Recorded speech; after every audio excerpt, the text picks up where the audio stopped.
Subscribe to the Fight Week Show. We'll see you guys on the road soon.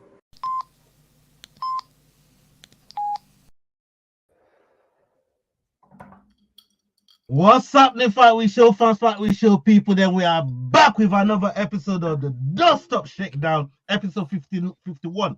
Episode 51, man. We here, people. And helping me do that today is my brother Yao, Mac Dane, and Leroy. How's you lot doing? Let's start with Leroy first. How you doing, my brother? I'm pretty good. Gonna keep the conversation on my side as minimal as possible because right now I am suffering a little bit of pain. Just went to the dentist today. And a little bit of pain, but we carry on. Yeah, you know what? It's a shame you ain't got that Hannibal Lecter fucking, you know what I mean? Put that Hannibal Lecter fucking mask on you, brother. You know what I mean? But that dentist did a pretty good job on you, man. You don't even look like you've been to a dentist. Big up yourself. How's Yao doing? It's freezing over there in South Africa. Yao's freezing. I'm hot over here with my little mini fan. But Yao, how you doing, brother? I'm doing nice and cold in sunny Johannesburg. All good on the MMA scene here. Looking forward to this week's show. Looking forward to EFC 115 next week. UFC 303 was crazy. Head kick win for Pereira. So I'm good. I'm happy. I'm a happy person. Yeah, man. 100%. Big up everybody that's fucking wild. Incredible. Come to that. And lastly, how's my brother Mac Dane? How you doing, my guy? I'm good, mate. I'm good. Fucking Leroy's moaning about getting a scale and polish at the dentist and talking about having a sore mouth. Meanwhile, man had a chunk cut out of his back today. You know what I mean? I've been through the fucking wars, and he's like, I'm not going to be talking today because my back and my fucking mouth. So, you know what I mean? Stop it with the fucking Hawk tour, and you won't be having a sore mouth. Honestly, bro, I swear to God, it was a chunk. If anybody's ever had a mole removed, they know what I'm talking about, mate. It was a chunk they took out my back. I almost fucking wanted it back. I feel like I've lost part of myself today. It sounds like a very white person thing to have happen. What, get a mole out? Getting moles cut out. Yeah, probably, mate. Yeah, I mean, look, that fucker's spent enough fucking time on your body, spying on your fucking life. You know what I mean? Yeah, like, that was. Mate, I've had that thing since birth. You know what I mean? Like, he's been spying on you your whole life, bro. I had a fallen brother today, like.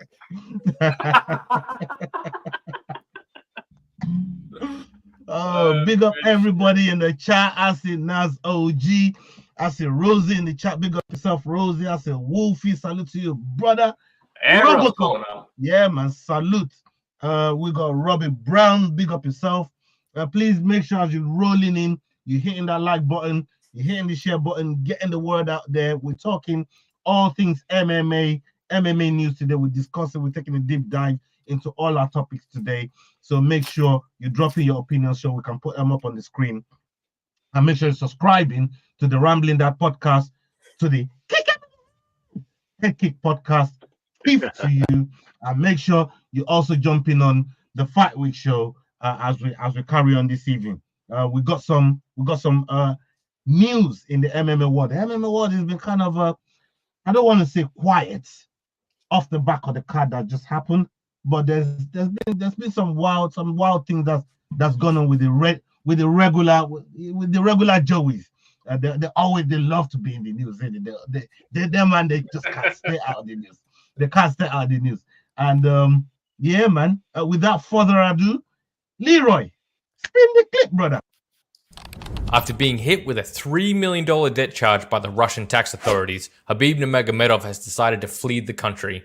With the debt piling up and his bank accounts being seized, not only has Khabib escaped his motherland, but he has also opted to change nationality and become a UAE citizen. Bro, times are hard, but as you can see today, you know what I mean? I'm not my school bus is firmly, you know, the engine ain't running today with Team Khabib today. My bigger Osterberries in the house. But before we get on with all of that, let me come to you, Magdane, because you've seen some of these things that's been going on with the Khabib situation. Conor McGregor also chiming in. What have you made of this whole thing? Like, for $3 million, like Khabib's got, he's a rich guy. Like, I don't think $3 million is a reason to be fleeing your country. But what have you made of the whole thing, brother?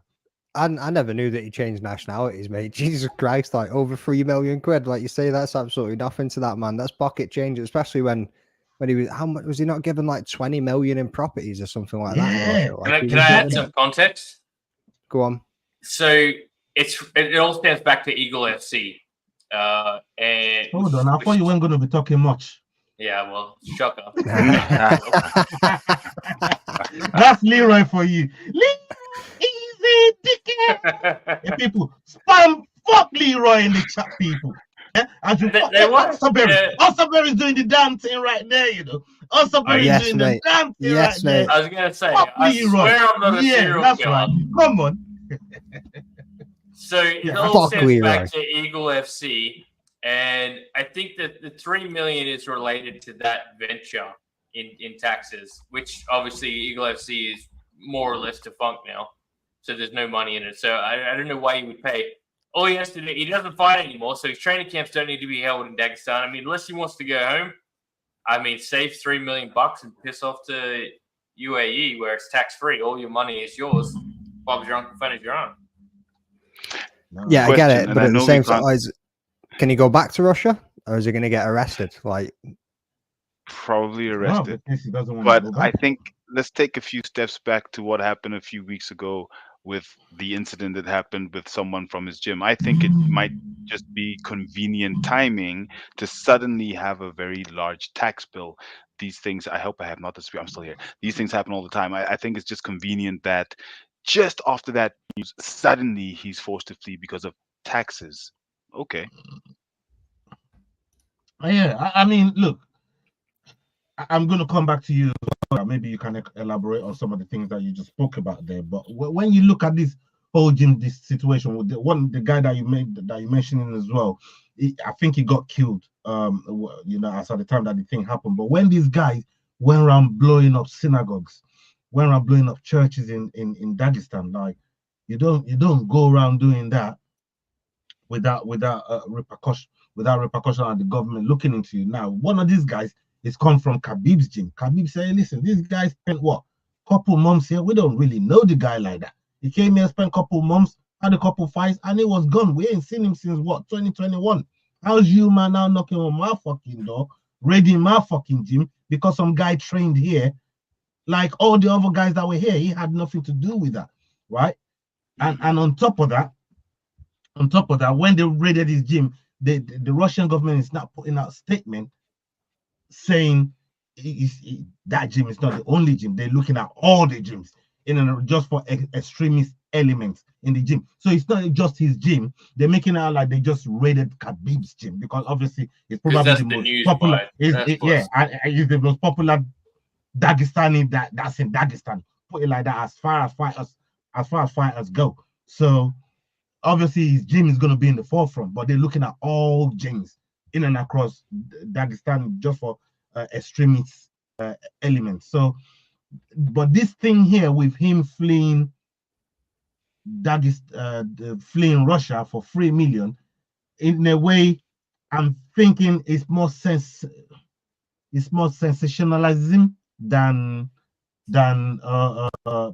maybe a real thing, because they're saying he doesn't even want to go back there, right? But is there a situation where, like, this guy was good with Putin? I don't know where the wires could have got crossed to the point where he couldn't pick up a phone to Putin and say, hey, your brethren, you gave me 20 million in property a couple months ago, or a couple years ago, whenever it is that I beat McGregor, and now they're chasing me for fucking taxes on them properties that you gave me, brethren. You know what I mean? Are you gonna do something about this? Are you gonna send an envelope? Are you gonna, like, bro? Are you gonna make a phone call? Like, what are you gonna do? But where did the wires cross? Where Khabib can't even pick up a phone? You don't reckon Putin's a little busy right now to be dealing with one-on-one interactions? Yeah. He's hardly sitting down with the book in front of him going, now who owns this? Bro, I've seen Putin rolling with Kim Jong-un. Yeah, I was about to say that. Putin's out there having a little bromance with King Jong-un. I see them two brothers rolling around. You know what I mean? They're doing their thing. You know what I mean? Swapping seats in Rolls Royce on fucking racetracks and waving at each other at the window like this. yeah, Was that the do most their awkward hand wave you've ever seen in your life? Yeah. you know. But in the grand scheme of things, I don't think 3 million that's like a surface problem. I don't think if it was for like, oh, they just want 3 million, Khabib will stay there and pay it and just be done with it. But it looks like this is more of a witch hunt, and they want to fucking almost like scapegoat him, rather than just talk about the 3 million, pay your 3 million, and then we're just done with the whole case. You know what else is wild? Not a single that I saw MMA news outlet was reporting on any of this. They're not touching it with a 10-foot pole. The situation with that bloke in the gym and the situation with the debt and fleeing to UAE, none of them are touching it. I had to look well outside to find anything related to this. Yeah, I had to dig deep just to find out some of the things that that I was just talking about just now, man. There's not a lot of people talking about it, but at the same time, he's been in there tangling up with Conor, and Conor's had some crazy shit to say. You know what I mean? Conor's talking about, boy, I will celebrate when you die. Conor? That type of shit. Yeah, bro. I'll send you. Did anybody see Conor walking over the bridge of the mountain? By the way, just whilst you. Yeah, I saw that. Yeah, in some difficult conditions as well, mate. You're walking over a bridge, bro, and he's like, bro. The woman he left behind on the bridge. I know. Taking selfies, spinning in circles and shit. Who's going to get that fucking woman? They fucking left that woman way back there, bro. You know what I mean? That's crazy. But look, Conor's been talking spicy. That's his cardio coach. And we know Conor and Khabib, those two, they don't really get on like that. So it's understandable when you see the way Conor is going at Khabib. Like Conor goes at everyone. If he's not feeling you and his nemesis like that, he's coming after you. And some of the things that he said about Khabib, obviously is rotten. But look, Conor crosses them fucking lines all the motherfucking time. So there ain't nothing new about that. There is no line when it comes to Khabib. Bro, exactly. It's like saying Kobe crossing the line. Like, bro, what line? You know what I mean? Like Kobe stomps on lines. Like fucking that's what he does. Give Kobe an 8 and they will stop on the Conor stomps his own lines too. You know what I mean? Yeah. Come on. So, Yao, I want to come back to you, right? Because I kind of want you to elaborate on what you said earlier on. And in terms of this case here, the guy that was actually financing Khabib's gym, which is one of the reasons why they're actually looking at him. His name is Magomed Suvianov Magomed or something.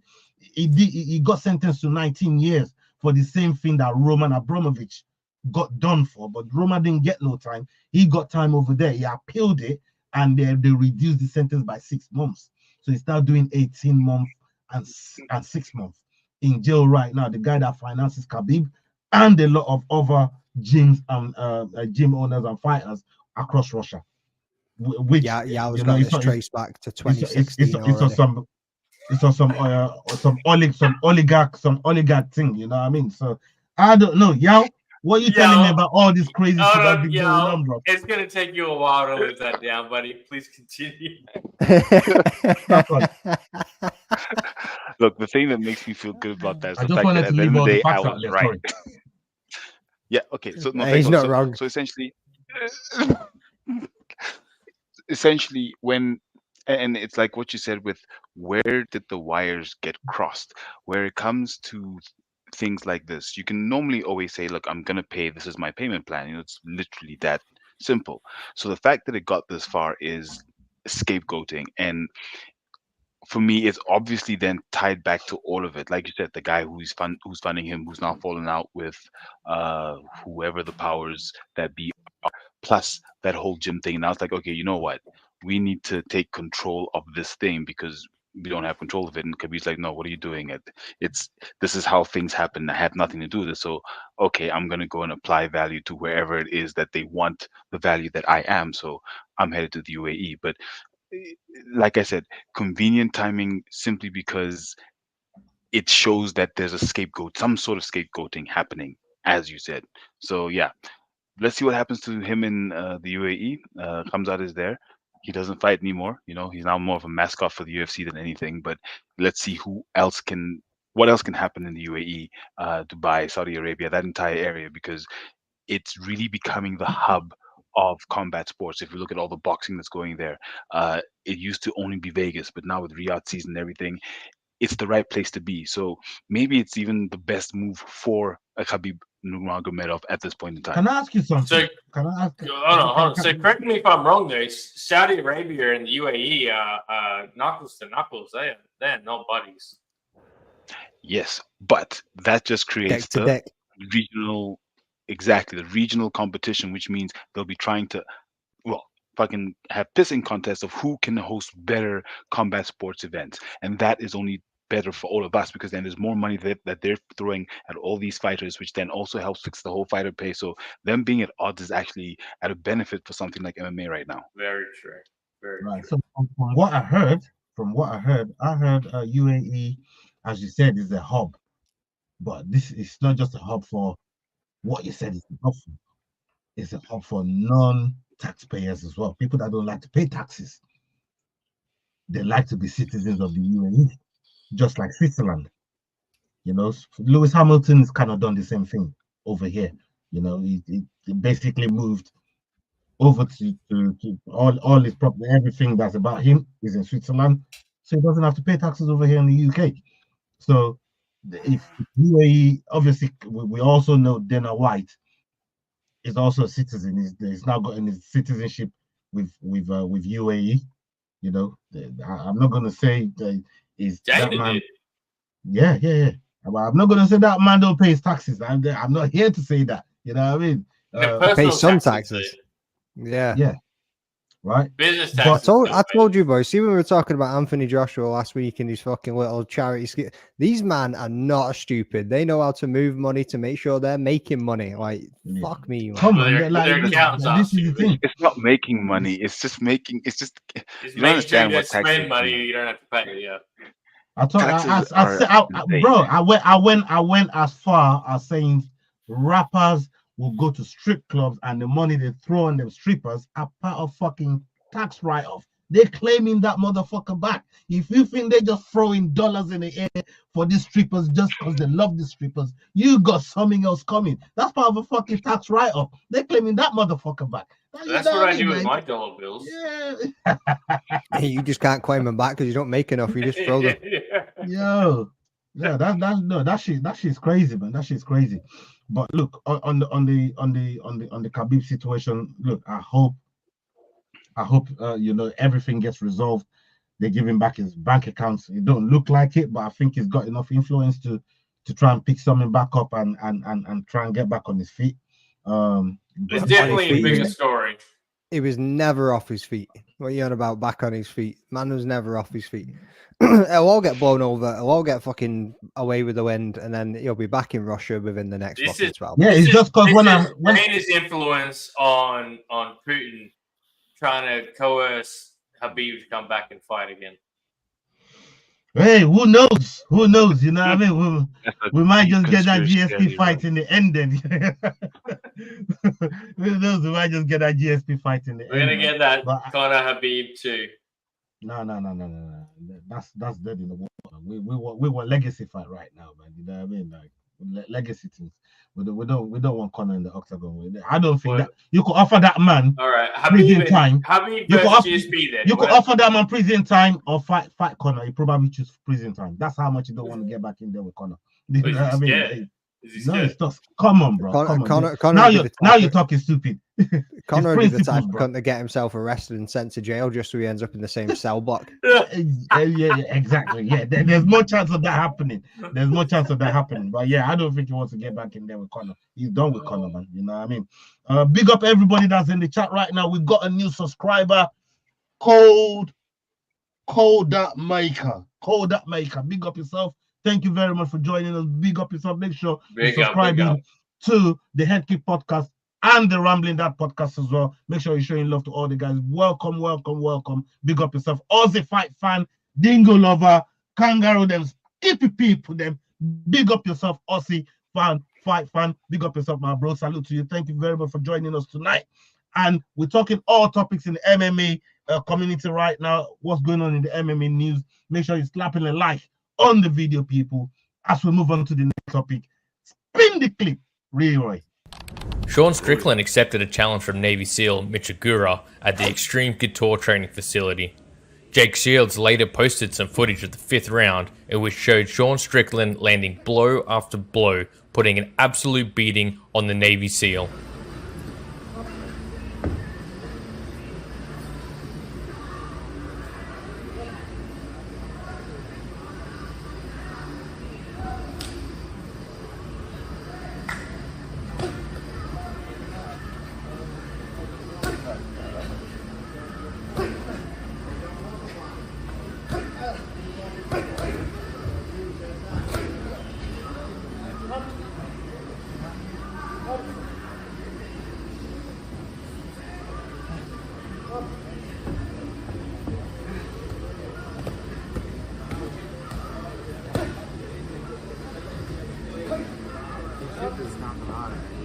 He's a tough dude. He's gonna be fucked up for a while after this.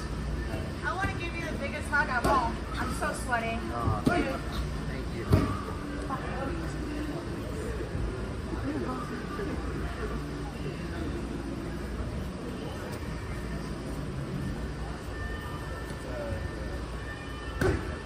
Minute and a half left.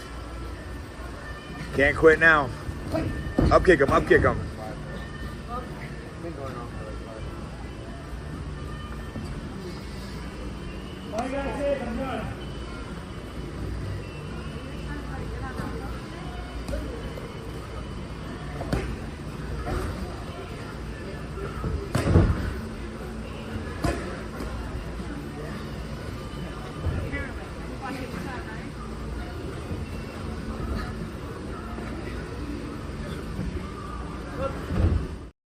So just some editing notes there.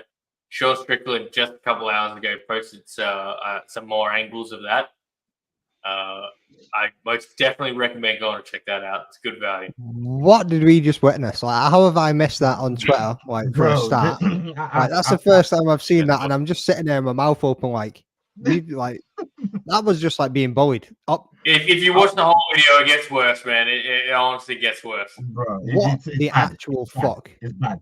But Magdane, look, I thought it was Jake Paul to begin with.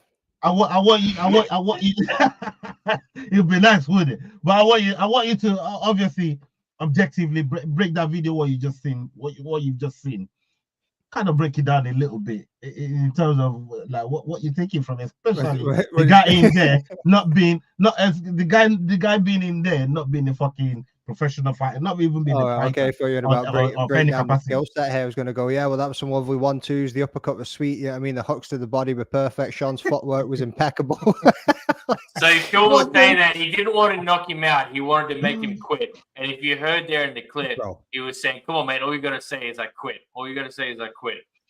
Right. And the dude just kept standing up and taking punches. He stayed the whole time. He saw out the full 25 minutes, 5 rounds. Right, to be fair, they were just baby punches to the head, and then he was working the body. But at the same time, like, bro was just taking damage for the sake of taking damage to prove a point that you can go 25 minutes. Like, you were done, son.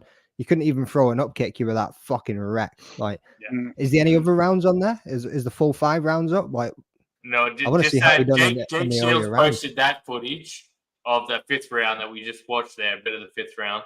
And it looked like there was a super edit of the rest of it on Sean Strickland and on Mitch's page too. That was hard to watch.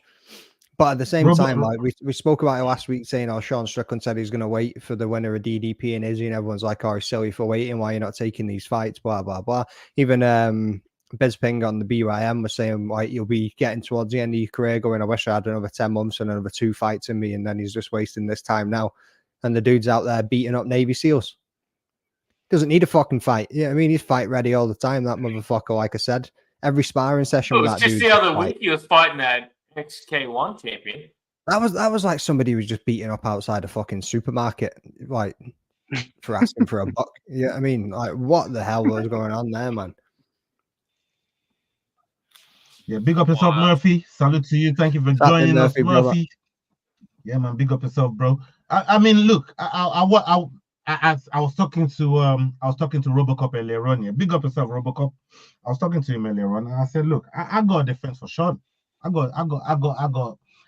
good. I'm gonna sound like his lawyer a little bit, but really and truly, this is Sean's defense. But before I even drop that, I wanna get Yao's perspective before I drop what I will call Sean's defense, because he's getting killed out there, man.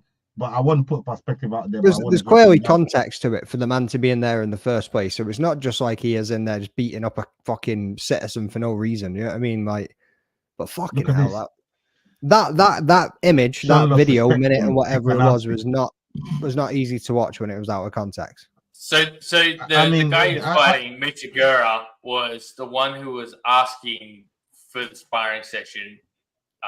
He was all smiles and he's like, I'm not expecting to win this. I just want to survive. That was there you go. Was that his own David Goggins fucking 25-minute thing? That like it just mind over matter. Let's just take a beating off a professional UFC athlete. Pretty much. You know, some people love to do that. Like people like Yao love taking gut checks and gut punches from people that they wouldn't even think about punching back. Like that's how all his head fell out. He just went taking it for 25 minutes. That's when you take some of them digs, you're not just wanting to crack some of them back, or do you think fuck it because they absolutely beat my ass? I'm just going to take the pain. Well, like that kid said, if I signed up for it, I signed up for it. That's literally that's it. Thank you. Nothing more or less. I said I'm going to take it. I'm going to take it. Also, all the footage that exists of Sean Strickland, and you weren't like, yeah, maybe this is a bad idea. I mean, a bit of that's on you. Sean has been, look, this is my defense for Sean. Sean's made it very public. You come in the fucking cage with me, competitive or not, I'll make you sign a paper. One day I want to kill somebody in there. He's told everybody, like, he's told everyone, I want to kill someone in there and get away with it.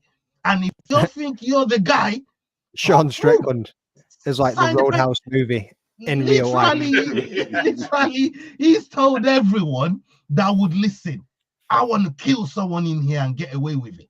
You know what I mean? Whether it's sparring, whether it's competitive, I want to murder somebody. Anybody, I don't care who it is. He was telling somebody at one of them Nick's fucking podcast.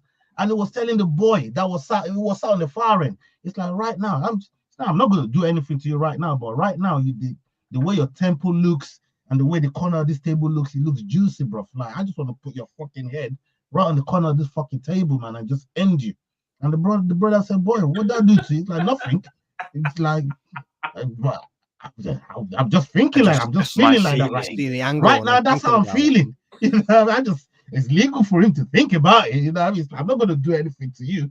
But when you come into the space of like a cage where you spar and they make you sign, put a pen to paper, and he's told everyone, like he couldn't, if he did that, if that really happened and it went to court with how many public videos that he's put out there saying this is what he wants to do, and people are willing to sign and get in there with him, he's walking out every single time. All it's going to take is one line of cocaine to send Sean Strickland over the fucking edge. Like, I just watched a video of him in the shower. He said, I love guns, I love America, but can't have a shower with a gun whilst he's in the shower with a gun. You watched a video of him in the shower, or you watched a video whilst you were in the shower? No, he was in the shower. Why you watching a video of Sean Strickland in the shower for? That's the other video. This is good, but big up Murphy in the house for something. No. We're not moving away from this. And we got Craig Gurder Smith. Thank you very much for pulling up. Salute to you.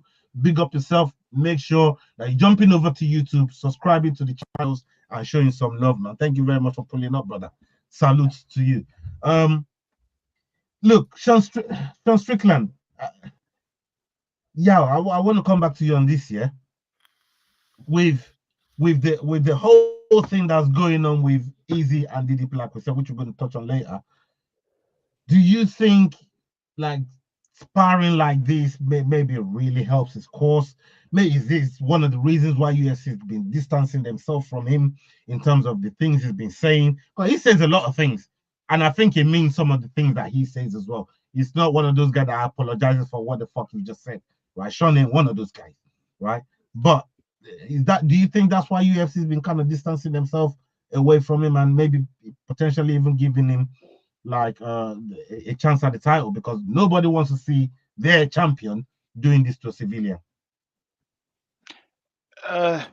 You know, I think like Dana White says all the time about Sean Strickland is Sean Strickland is Sean Strickland. We don't muzzle our fighters. We let them live the lives that they have, and they come here and they do the job that they are given. So I wouldn't say necessarily distancing themselves. I mean, they still invite him to the press conferences, and he still says the stuff that he says.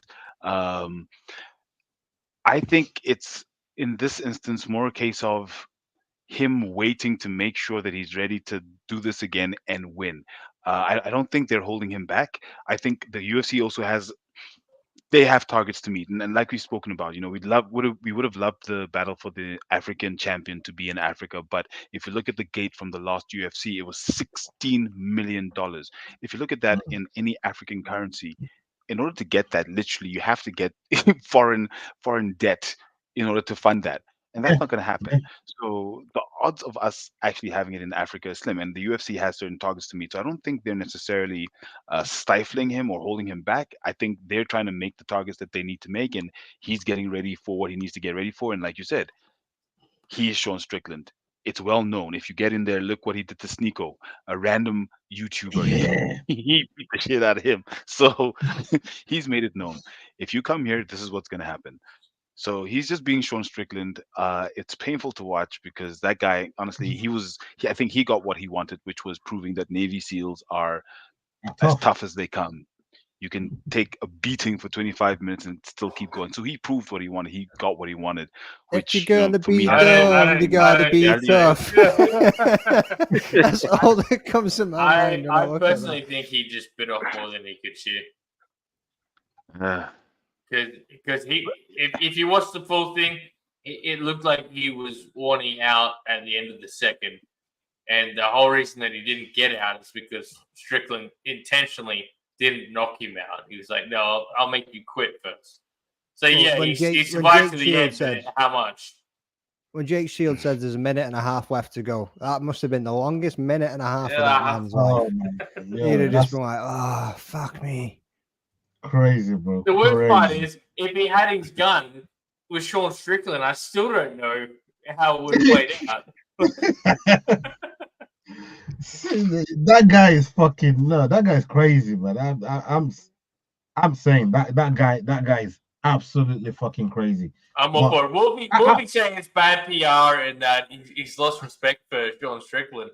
I'm like coming further over to Sean Strickland. Yeah, I'm warming to Sean Strickland. All that shows me is that Sean Strickland should be a Navy SEAL instructor. he should be in there running the fucking program. He should be running the hand-to-hand combat.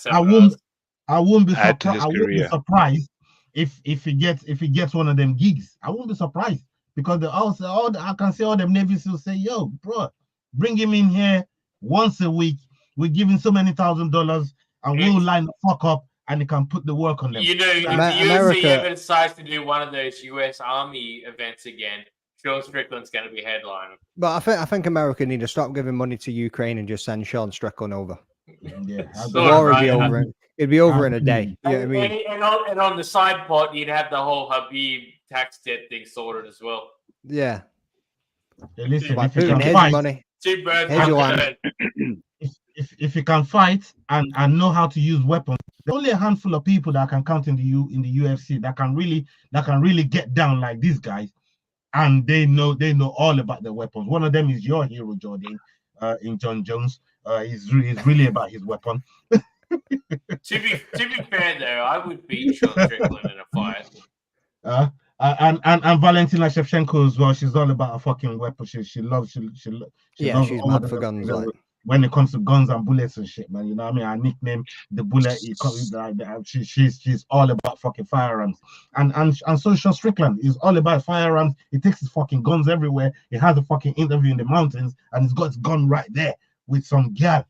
some girl doing an interview with him in the fucking middle of fucking nowhere, and he sat down there threatening the fucking girl's boyfriend and say, yo, whoever it is that wants to step up here can come and see me. And he's grabbing the fucking gun, putting it right there in his fucking lap. Like this is just Sean Strickland, man. Like, Sean's like that crazy guy in the reason movies. that he gets away with so much of this is that everyone seems to think that everyone's just talking shit because the internet is so full of shit that everyone just assumes you're talking shit. And then you come across someone like Sean Strickland, like, no, what he's saying right now, he really means the words that are coming out of his mouth. He's about that. I think if you were hanging around with Strickland in the desert and he had a gun, he's the type of cunt that would point it to your head and make you fucking cry and kiss his feet and then be like, nah, I was only joking, bro. that type of guy. Like, he is that guy.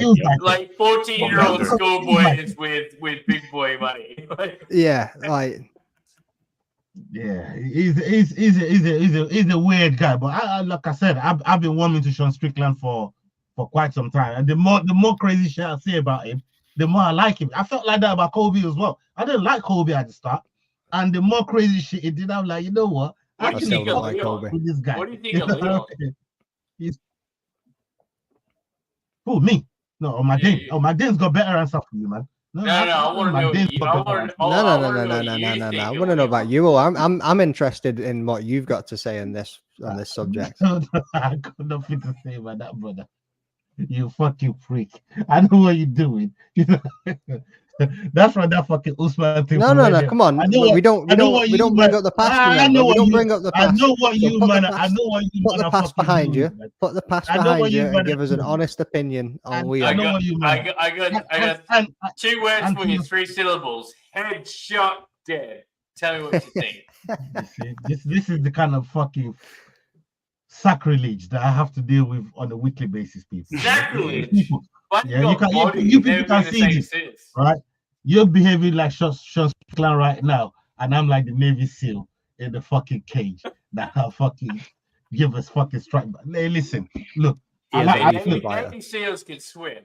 Leon Edwards is a wicked fighter. We've seen it. We've seen we don't care anymore, bro. We're just winding you up. Yeah. I had to get you to the point where you didn't care anymore. Now let's move on. Now let's move on. Kick him in the head. You fucking work. Kick him in the head. Wait, how'd you get your logo, by the way, yo? That's really cool. What fight was that from? That is Chandler knocking out Ferguson. The head kick. Oh, that's gonna hurt. That's gonna hurt. And Chandler's holding a mic. If you look closely, where's it gone? My hip. Oh wait, hang on, right here. So there's the mic. That's Chandler, and that's Ferguson. There's Chandler's leg.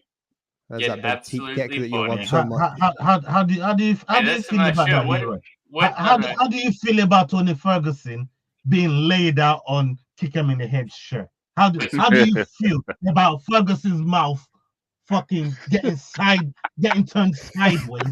So if you shut the fuck up, I'll answer the question. No, you just want to say about fucking Usman, yeah, right?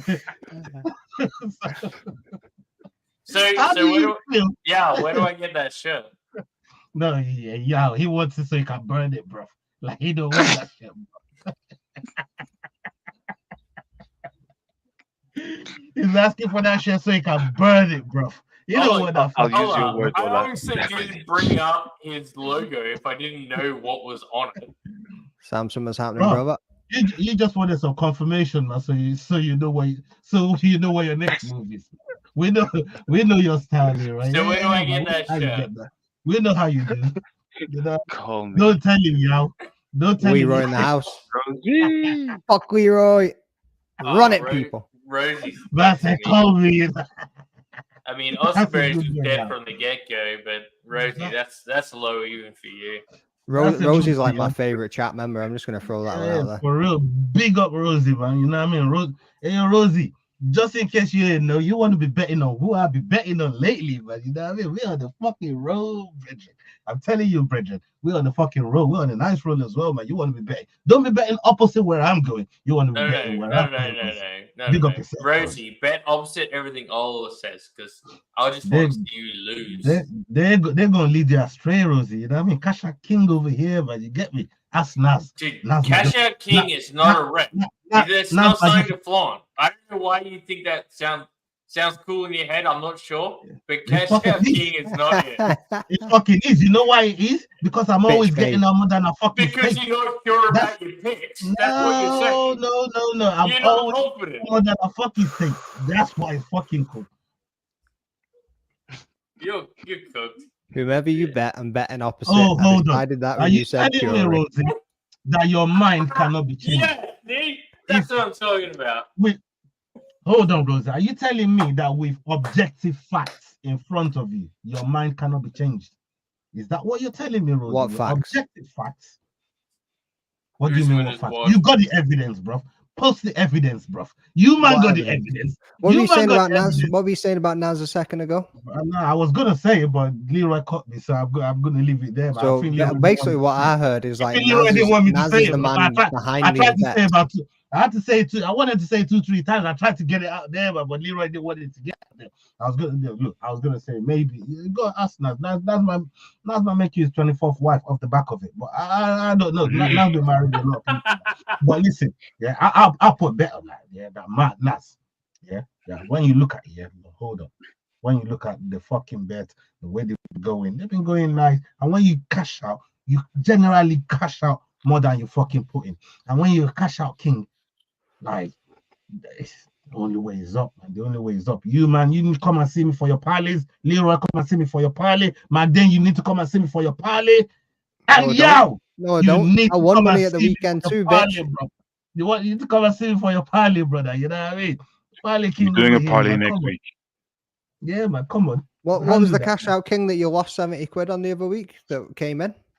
Or what was the one at the weekend that you just lost 1.4k on that came in and you cashed out like a bitch? That's what I'm saying. Which one are you talking about? Which one are you talking about?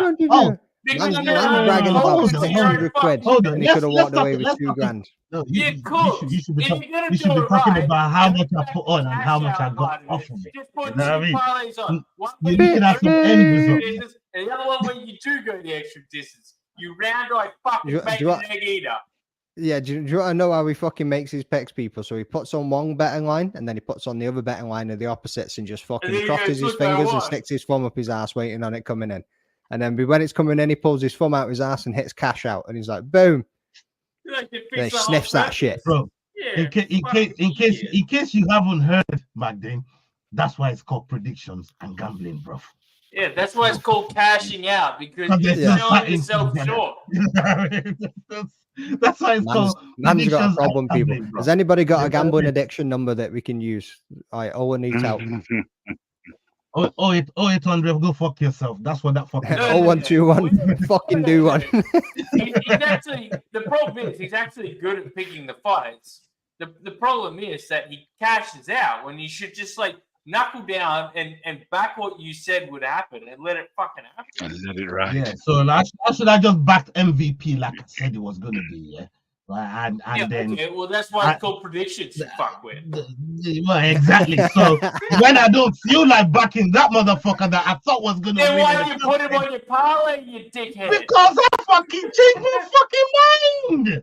That's why the cash out button is there for mind changes. Like the cash out button is there. You've never sounded. You've never sounded more Australian than when you just said parlay. I swear to God.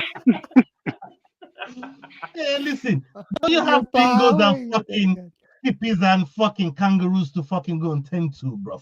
Rather than minding what's going on with my cash out and my betting that, bro. You know what I mean? Go tend to them. You need a self-exclusion button for the cash out option. That's what you need. Yeah, I do love a cash out. I'm not gonna lie, man. Like cash, Like cash out. Cash out king is not a flex, is what I'm trying to get across here. Hey, all right, you might not say it's a flex, but it's like my little kink. How about that? You know, it makes me feel good. Okay, well, yeah? don't call yourself the cash like out king because it just sounds it's stupid. like my little fetish, man. It's like my little kink, man. You know what I mean? Good luck cutting this It clip, makes me feel Leroy. good, man. You know what I mean? It makes the Mutombo feel alive, people. You get me?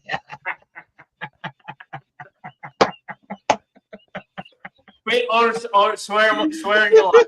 Swearing your life. After you hit the cash out button, are you sitting there praying that you were wrong on the next prediction? No. Don't stop cash out show. No. Robocop, you dickhead. Robocop, you fucking asshole. Oh, I swear to God. Anyways, hold on. I'll ask the question. I'm ready to move. I'm ready to move. When you cash out, your next prediction, had you not cashed out, your next prediction, are you hoping that you're wrong? Like he DJ, cashes out please be and he wrong, puts a please be tenner wrong. back on it. He cashes out, he'll put a tenner back on the remaining fights. I but guarantee you he does You're that. the one that showed man the thing in the first place. And But now he's- you're trying but to he's going expose man for the thing that you said man should do in the first place. You How go you for doing this, pennies man, on the babe? dollar, You you don't always nut. say, oh, cash out, and then just take a tenner out and put on the other thing. You're the one that fucking showed man that. And then you Wasn't try me, to mate. expose man. You got you from. And then you're trying to expose man for the same fucking thing, you cockroach. You know what I mean? Try to expose man for what you give man advice just because man got better at it than you. You know what I mean? You gotta understand that cash out button is not your friend. That's the whole point. That's what I'm trying to get across. That No, cash it's not. out is another avenue for the gambling agencies to save face. They don't have to pay out the full amount because you get cold feet and you have an option to cancel. Yeah, well, I guess I'm the cold feet king. How about that? It's all right. That's 600 quid. He can buy That some new works. socks. His feet will be warm enough soon. Cold feet king, I like it. Yeah, I guess I'm the cold feet king, man. Big up. Hey, I'll make sure all our branding matches that statement right there. Fuck Even you, got us Leroy. down by Fuck Leroy, man. Spin the next fucking clip, bro. Rosie knows the truth here, like. Yeah, see, and yeah, exactly. Yeah, Spin your ass nail like that. clip, bro. UFC 305's main event, Dricus du Plessis vs Israel Adesanya, is official. With many verbal jabs at each other during the press conference, the two concluded with an intense stare down.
Hey, yo, people, that was a stare down.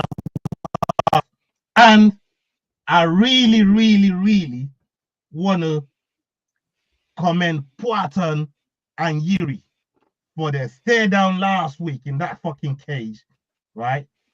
And obviously, it looks like he's taking a life of his own. We might start seeing way more of this in the UFC between them fighters when it comes to this long, intense, bloody stare downs. But yeah, I'm going to come to you first. What did you make of the whole press conference, the initial press conference, the back and forth between Dricus and Izzy? This is the first time that we're really going to see both of them really sit down in a controlled environment and and exchange words and stuff like that. What have you made of the whole thing? And then that stare down afterwards. The champ is ready. He's ready for this fight. You might not like it, Ola, but he is ready. Calm and composed as always. There was the one jibe that Izzy tried where he's like, I'm not trying to disparage anyone or say anything negative. And Izzy's like, I didn't say he wasn't born in Africa, but I'm going to show him where he's from. And Strickland is like, whatever that means, because, yeah, whatever that means. Like, what's it? Hello. So, seeing all of that, seeing the stare down, seeing the intensity from Drickus, seeing him turn back to Izzy, seeing the calmness on his face. Izzy's very intense. The last time I saw Izzy this intense was after his first loss to Poatan. No, yes, after his first loss to Poatan. This was then before he fought Strickland. So if I look at the intensity that he has, I hope he doesn't get distracted by the intensity of wanting to win back the title, and I hope he sticks to being the fun, entertaining Izzy that won all those championships back in the day. So I'm very excited about it. That stare down was amazing. It was really intense, and it just got more and more intense the longer you watched it, and then just kept going on and on. It's like, oh, okay, is it gonna end? So I think it's setting the right tone. The intensity is there, the passion is there from both fighters. I feel right now that the champ is in the right mind frame already. Let's see what happens later. Let's see if Izzy can get back to being Izzy. Like I said previously, I want him to get back to being that entertaining Izzy, the one who isn't really thinking about the person across from him, but is there to entertain us, to be the style bender. That's the Izzy I want to see. I haven't seen him yet, but let's hope that he does emerge during all of this. Naz, yeah, that is nail on the fucking head right there. You summed it up beautiful. 100%. Let me come to McDin. McDin, I mean, look, Izzy said in that press conference, fuck the belt. Like, I'm not even coming for the belt. Whatever comes with what I do, the belt will come with it. I'm not here for the belt. This is more about, about proving something to himself, proving something to the fans, proving something to. This is not about the belt for him. This is about probably, because look, the way he left and took a break was after Strickland's loss. And regardless of how Izzy is a very, very proud man, right? For people that haven't gathered that. And that shit, throughout the whole time that he's taken out, regardless of what he tries to put out there, that shit must be eating him up. And going after very Drickus proud Chinaman. And going after Drickus in this fashion. For me, I don't know what you think, but do you think he goes out there, finishes Drickus? Do you think he takes it this time? Do you think he has new wrinkles to bring into the game, or is it more of the same from Izzy, like the old Izzy that you used to see? It's probably going to be more of the same than we used to see, to be honest. Like, what more could he add to his game? I mean, you might see a bit more of an open, flowy kind of Izzy, where he's not defending a belt anymore. I mean, he's going at, even he's sitting and saying it's not about the belt. Of course, it's about the fucking belt. Of course, he wants that thing back. I mean, like, that's just a mental game that he's playing there to say, yeah, it's not about the belt. I'm just going in and fighting my fight. So yeah, we might see the old style bender back, where he's a bit more fluid with his movements. He's a bit more free with it. But yeah, I don't think there's going to be much more that he can add to his game, because he was already pretty well-rounded anyway when it comes to the striking, counter-striking aspects. I mean, like, I can't see him taking it to the ground with him. He's going to try and stay on the feet. He's going to have heavy pressure coming from DDP, who's always pushing forward like an absolute dog. And it's just about how is he going to manage that and mitigate it, especially when we've seen what happened to him against Strickland's forward pressure. Yeah. And DDP is a very similar style in that sense. I mean, so it's a similar fight to the Strickland fight, just with a different dog. You're 100% right. That is bullshit. That it's not about the belt. It's most definitely about the belt. It's always about the fucking belt. But do you know what was annoying though? Sorry, I've only watched half of this morning. DDP was very fucking honorable about it. It was like the two first African-born fighters coming together and going into this clash, making history, and then he comes out with that bullshit. And it's just like, why are you trying to spin this fucking narrative again? Like, I know you're trying to sell the fight, but at the same time, it's dead in the water. Like, we don't need that fucking murky shit for you to go and sell this fight. Like, people are excited to see the this weird fight. thing is, though, on that, McDane, the weird thing is, though, why is he trying to sell the fight on that angle? He's not getting any pay-per-view points. Why are you trying to sell the fight on that angle? I won't be so sure that he's not getting any pay-per-view points. I won't be so sure, because you will be surprised what these motherfuckers, when they got leverage, negotiate with the UFC. I won't be so sure. The What I will say, he got the title shot, not get the title shot and pay-per-view points. this is what I'm trying to say. I'm just saying I won't be so sure. He might not get no pay-per-view points, but I'm just saying I won't be so It's sure. 100% not getting any pay-per-view points. But what I do know is the thing that bringing this angle up to sell the fight is bizarre to me, especially when really and truly he was kind of the one at fault in the first place. Like, it went DDP. DDP was just stating facts. We spoke to DDP about this when he came on the channel. We spoke to him about this, and the way that I saw it, and I still maintain that till today, he was just stating facts. I live in Africa. I reside in Africa. I train in Africa. My gym is in Africa. My training partners, my sparring partners are in Africa. I wake up and I breathe African fucking air. These are all facts. These ain't saying nothing about Francis. Nobody said Francis ain't never lived in Africa before. We know the story of Francis and how he tried to cross them desert so many fucking times. We know the story of Francis. We know how hard he had it. You know, we respect Francis for that. We respect Francis' life story. You know, I don't think DDP was trying to discredit Francis in any way, or the Three Kings, as Easy said. And I fuck with Easy. All of you know I fuck with Easy heavy. But on this particular fucking topic, I'm not with it. And I'm not going to just turn around and be with it. And that's why it was so weird to me a couple of weeks ago when Easy released that fucking clip with Hitler doing the fucking dance fucking moves and shit to rap niggas on fucking Nipsey Hussle fucking tune. It's fucking wild. It's insane. You know what I mean? Fucking Hitler dancing to fucking rap niggas. You gotta be honest, though. That shit is crazy. Funny as fuck. It's funny, but like, again, I know you're trying to sell a fight, but why take it to that angle? I thought this shit was squashed. Both of them apologized to each other and shit. You know what I mean? Like, Easy was actually the first person to go back and apologize. And I think at this point, this is Easy's head game, sir. This is Easy's head game. Like I'm all credit to him for, like, if I was him, I would just double down on it and just say, fuck it, I'm just gonna send it, because all it does is favor him. I'm all for it. I think that's what he's doing. I think he's just saying, fuck it, you know what? I've apologized to him, right? So anything that we do from here is just trying to sell the fight. That's how I'm looking at it now. Yeah, you don't need to take it this far to sell a fight. Everybody wants to see this fight anyways. The only thing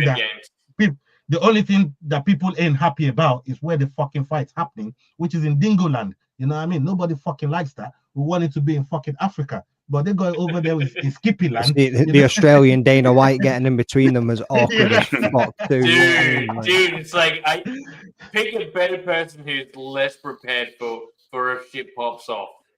That bloke looked like he had no fucking idea. Mate, that bloke was unprepared to even fucking announce any of that. He was like reading it off paper. It's like Israel Adesanya. Yeah, okay. Yeah, I don't think they're going to be having the biggest fight for a championship belt, and it's taking. It was just, mate, I would love to see. I would love him to have like a heart rate monitor on and to see what that was doing, because it would have been like no fucking headline, mate. Yeah, he had no clue. But Leroy, let me get your view on this thing here. Having seen how good Whittaker performed the other day, whether it's Aliskerov, whether it's Makachev, whoever had been in there with him, I still expected, maybe not in such quick fashion, but I still expected Whittaker's arms to be raised in terms of, you know, I don't care who was setting up that day. Whittaker was getting his head. Whittaker was winning. I didn't have any doubt. But in this situation now, when you look at the potential opponents that could be out there, and we talked about this before, but now this is after seeing what Whittaker's done. Do you think Whittaker should be getting a chance at least a redemption chance. Say DDP wins. Do you think Whitaker should be getting another chance, another taste at? Let me say this: at the fact that Izzy is fighting for the title right now is another one of these circumstances where this is what the brass wants, and it doesn't necessarily make sense, right? Regardless of what the fans want, which I always side with what the fans want is what we should get. But this is something that the brass wants. So if the brass wants this fight, this is another one of those fights that creates this really murky water where now we don't know who's actually next in line. Now we don't know what is the appropriate steps to take in terms of if fighter A wants to get to here or what happens if this happens. And everything, the whole division now, the top 5, top 10 is now just thrown in the air and like, let's just see how it falls. Because what if we have like a super close fight? Or what if we have a first round stoppage that is a no contest? Do they run a rematch? Do we move on? Where is it? Is it now in the US? Now do they do Africa? Because they need to get to Africa because PFL is moving on Africa real quick. They're looking to smash their first big event there. I mean, where do you go from here? So in terms of what relates to Whitaker, I honestly think that I still, and everyone's giving me shit about this from what I'm reading, either directly at me or indirectly from what I've said to what people have said. I think Strickland needs to fight Whitaker and really solidify that position for either of them on like, no, you can't deny me the next shot, regardless of the outcome of this fight or whatever the outcome of this fight is. We fight. Now we know exactly who's next in line, and we can start building towards that and create some stability in the division again. Yeah, 100%, man. There's so much. Look, 185 is looking tasty again, man. I'm not gonna lie. 185 is looking pretty tasty, man. And 285, 185. Every division right now, except for heavyweight, is looking real tasty. It's looking tasty, and I'm gonna stick with you, Leroy, because this is more of a home situation to you, especially when it comes to the Aussies and the Kiwis.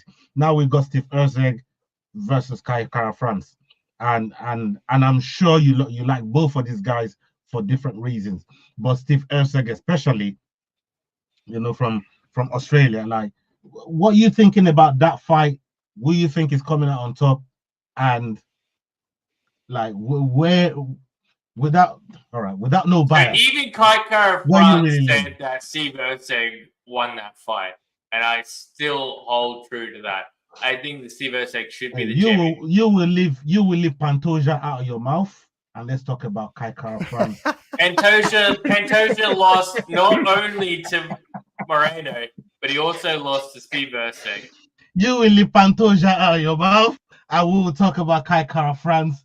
Fucking Erceg, bro. Hey, I have mad respect for Pantoja, and especially given his circumstance, his story, he lost both those fights.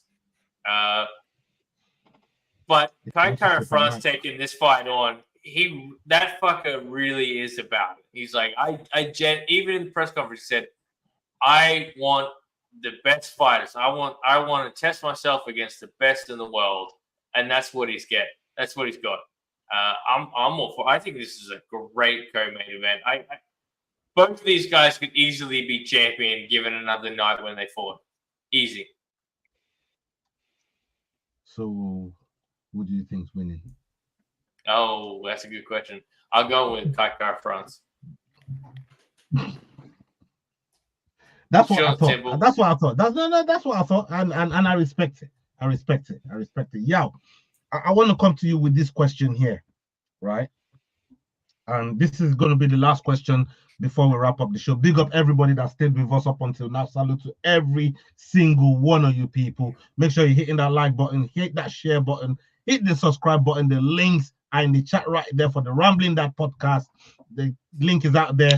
Big up Robocop, Wolf Fang Division. It's got the links in the chat right now. Make sure you go around, click on that link there, and subscribe to those channels, people. You're going to be helping the channel so much more than you're doing right now watching on all them other platforms. Trust me. Come over to YouTube, come show us some love, get in the chat and shout and show love to everybody. Big up to everyone in the chat. So yeah, I wanted to ask you this, Yao. It's just important, right? Do what he did to Yuri. Number 2, he's gone in the light heavyweight division now, and he's done things over and over again that Izzy couldn't even do one time. The question that I want to ask you, and I saw this tweet, I did say I'm gonna credit this brother, so I want to credit him right now on the show. Jonathan JJ Triple L at John with Italy and US flag. Big up yourself. I'm just I saw this tweet yesterday and I said, you know what, I'm gonna put this question to the panel. What does Izzy need to do to surpass Alex's resume? I'm gonna start with you, Yao. What does Izzy need to do? That was the question here, and there was a lot of replies to, but I just wanted to get you guys' take. But I'll start with Yao. What does Izzy need to surpass Alex's resume? Shout out to everyone in the chat. So for me, it's quite simple, and I actually saw that tweet and I respond to that tweet. He needs to beat Alex Pereira. That's the only way, and especially if he beats him at light heavyweight. That's the only thing that can bring Izzy's, I guess, aura, Izzy's accomplishments back to the level. Because what Izzy did was phenomenal. One of the most active champions ever. He won back-to-back defenses.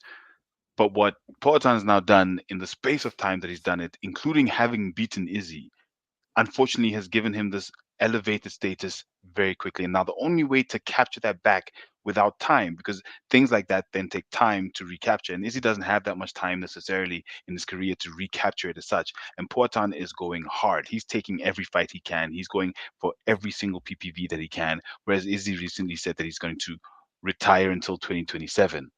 So, you know, in that, it took some of the shine, some of the gloss off everything he had accomplished, specifically because it's being done at the time where Poatan is at his height.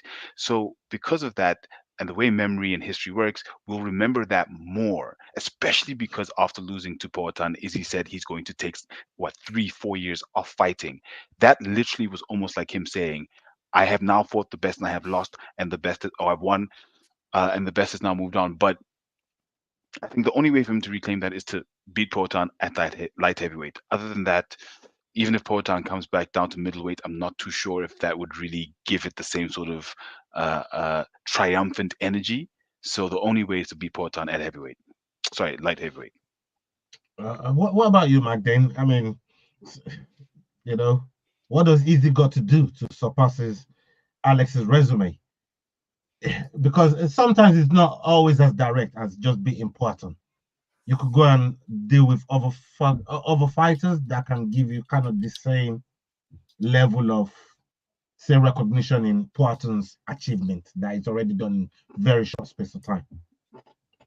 I don't think he can. Like, straight away from hearing that question, I'm like, he can't. Like, how can he? From the time frame, from the level of opponents to the 2-weight championships, to probably a 3-weight championship, the way that this man's fucking going. Like, this is a year of the Stonehead people. Like, it's fucking, like, Izzy's Chinese calendars all over the place when the Stonehead turned up. You know what I mean? The monkey, the rat, whatever went out the fucking window, and this guy turned up and just went, fuck you. Like, even if he beats him at 205, it still doesn't surpass what that man has achieved. Like, he would need to go in there. That one caught Leroy off guard. Like, he would fucking need to go in there and shout out to Wolfie as well there. Yeah, my dog's being a dickhead. He needs to beat everybody's beat. He needs to go and beat Jerry. He needs to beat Yan. Like, that he had a boring ass fight against because he got way and preyed on for most of it. You know what I mean? Like, fuck me, man. Like, he needs to go in there and beat Jamal Will. He needs to knock out John Jones, and that fight's never going to happen. I say Jamal Will for the people in the chat as well. And if that fight happens, I don't even necessarily think he does anything. The one thing you know is Jamal Will. The ones who Yeah, go like no even if he beats Pereira at 205, which let's be real, yeah, he knocks his ass out at 185, but that's because he's lighter. His chin is obviously softer. Look at the people he's fucking came against. We like, all knew it. At 205, he ain't beating him. Like he ain't knocking him out at 205. I just can't see it. Like his chin is clearly there at 205. Like at 205, I think he might play decision game against him at 205 just to get the win. Against I don't think he goes out. after him. Well, I don't forgetting think he got knocked out. He tried that in their first bout in the UFC and he got knocked out. Yeah, this is what so I'm he's going to get knocked out at 205. Like, bro, for sure.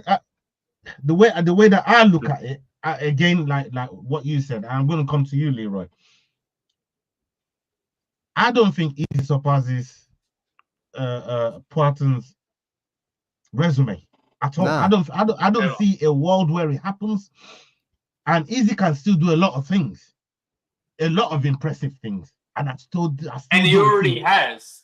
Yeah, like his career already was phenomenal. Like we're not smearing and I that. still don't think he even catches what Poatin has done in such a small space of time. Like when you look at Poatin's fights and the people that he's beat, we're talking in Yans. Like I said, he did what Izzy couldn't do at 205. Like we're talking about the Jamal Hills, Yuri twice. We're talking champion level calibers that he's just going up there and destroying these guys. And they say, oh yeah, but he's never really. I saw Usman talking about, oh yeah, he's never really had a wrestler or grappler that could really test that. He had Jan.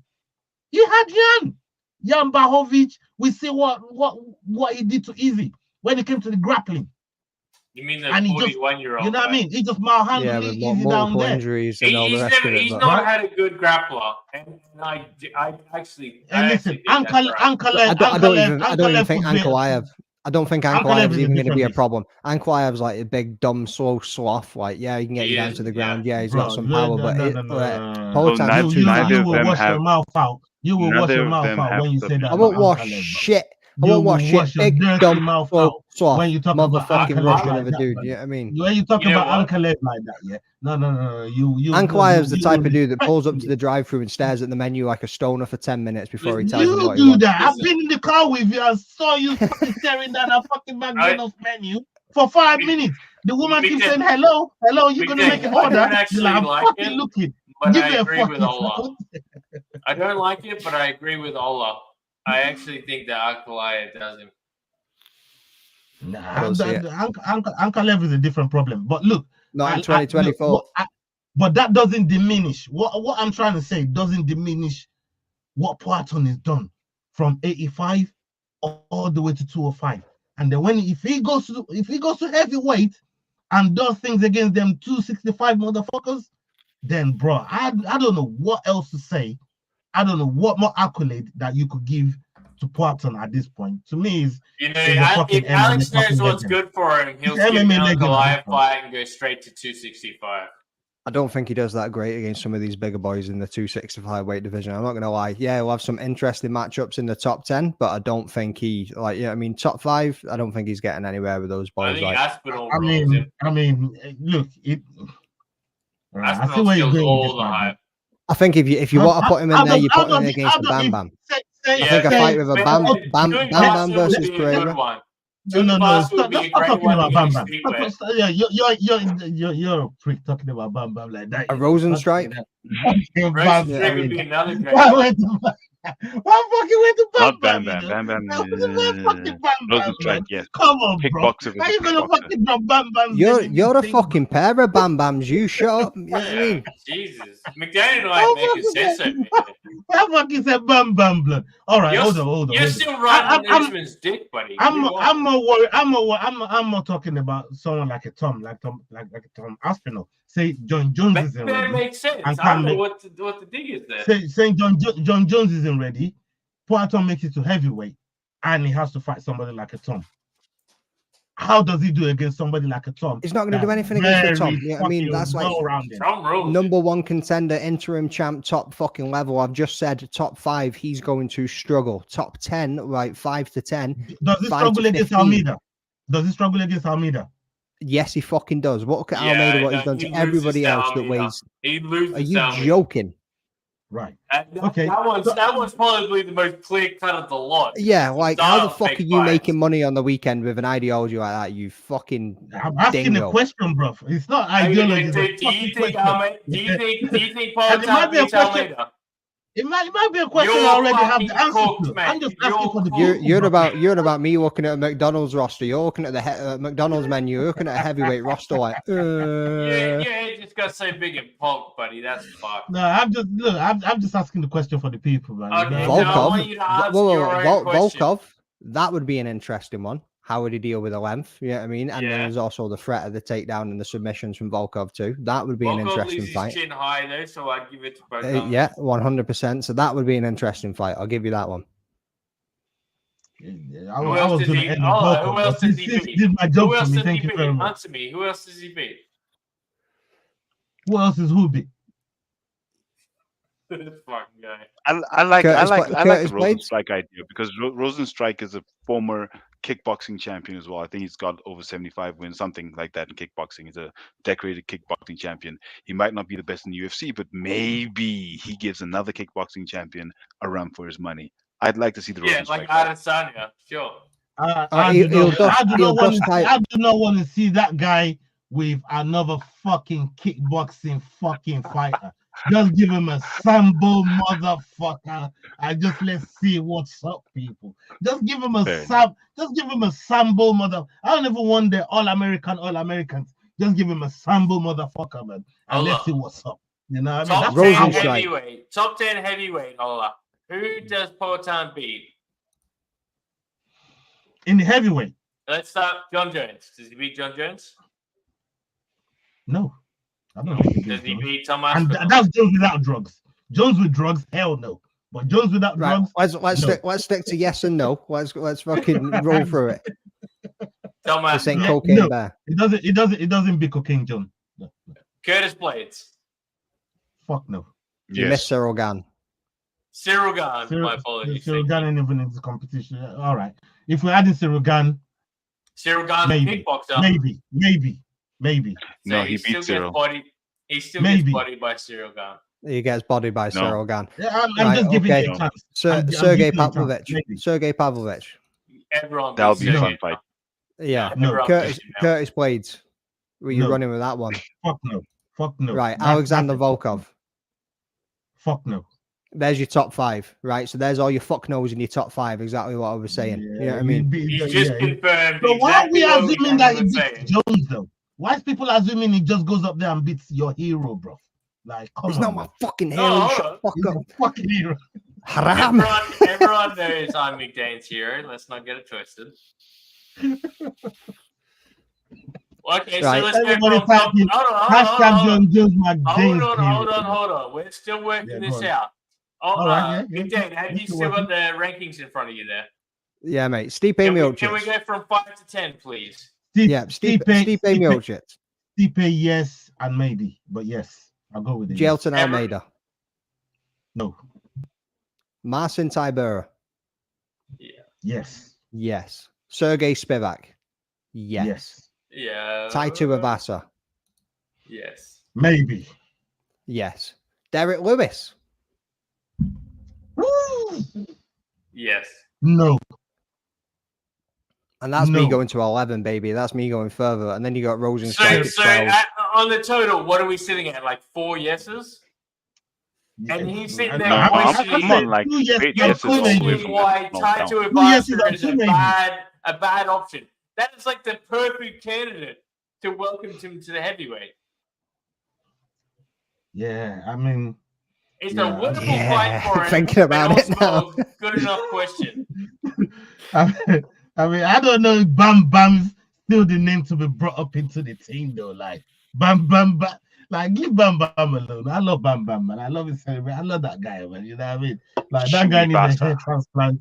You know what I mean? Like, just leave Bam Bam alone. But look, I still think Alex Pereira can go to the heavyweight and do some great things. But some of them are maybe, some of them are fuck knows. There's a very small probability of yes there. this is the most that we've seen of Alex Pereira is why we're saying it like this.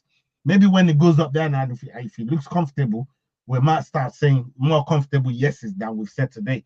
But we're only saying the amount of fuck knows and knows because we've never seen him up there. So who should he face? If he was to go to heavyweight right now, who should his opponent be? Today, right now. I think Bam Bam's a great one because he has enough name recognition to make it worthwhile as well. I think Almeida. Well, yeah. Who do you think? The thing is, if you're the currently looking to become the super champ, yeah, if you're looking to be the super champ, you have to be going top 3, top 4, win or lose. So, and who does he beat out of top 3 or top 4? I say he beats Curtis Blades. He's not top 3. Top 3. No, Tom Aspinall, Cyril Gane, and Sergey Pavlovich. I'm not fucking. If you want to go John Jones, Tom Aspinall, Cyril Gane. Then I see him beating Cyril. Yeah, because Curtis is slightly back. I see him beating Cyril. Why? Because if I look at Cyril's style is touch and go. If it's a championship fight, take you to 3rd, 4th round, then maybe put the power in. If I look at Alex is going to time you within the 1st round. Then the 2nd round, if you get there, that's when he starts to hit you with the big shots and the left hook comes in. I see him beating Cyril easy. So I say Cyril Gane. And Cyril is looking for redemption. Plus, you have to put Poatan against someone who's fought for the title. You can't put him against, with all due respect to the rest of the roster, you can't put him against bums who haven't even fought for the title before. So I say Cyril Gane, and I see him beating Cyril Gane. There's no fucking way he beats Cyril Gane. That is cooked as cooked to be. That is so cooked. He beats you Cyril cunts Gane. are proper fuck. I swear to God. Don't ever say them things about Blades no more, you know what I mean? Like, fucking hell, man. He just said he beats Blades and he beats Cyril Gane. You're proper cooked. Oh, you literally said 5 minutes ago that he could beat the top 5. Like, he could beat somebody in the top 5, and then we ran through the top 5, and you're like, nope. I didn't say Curtis Blades. Nope. I didn't say Curtis Blades. Like, yeah, because definitely said he could be someone in the top 5, and then when you went through the list, and didn't realize Curtis Blades is number 4. You had 4 yeses out of the top 10. Out of the top 11. You man are doing a good job of fucking with me today, man. You know what? I gotta give you that, man. You done your job. Thank you. Every single one of you. Every single one of you. Well, what Please did put I that comment back.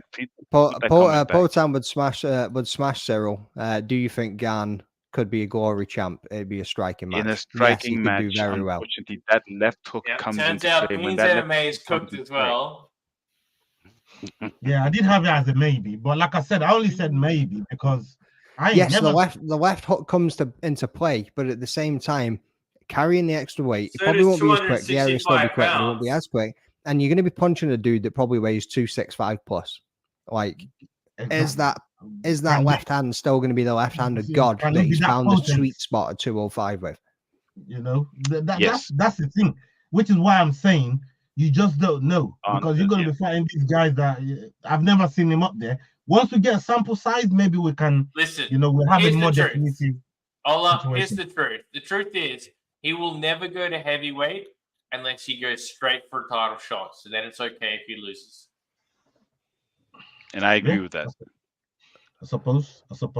It's the only way that you won't see Adesanya going up to fight anybody at 205. You're like, oh, I'm just going to move up.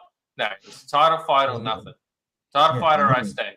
It's got to be worth something. It's got to be for something. I agree.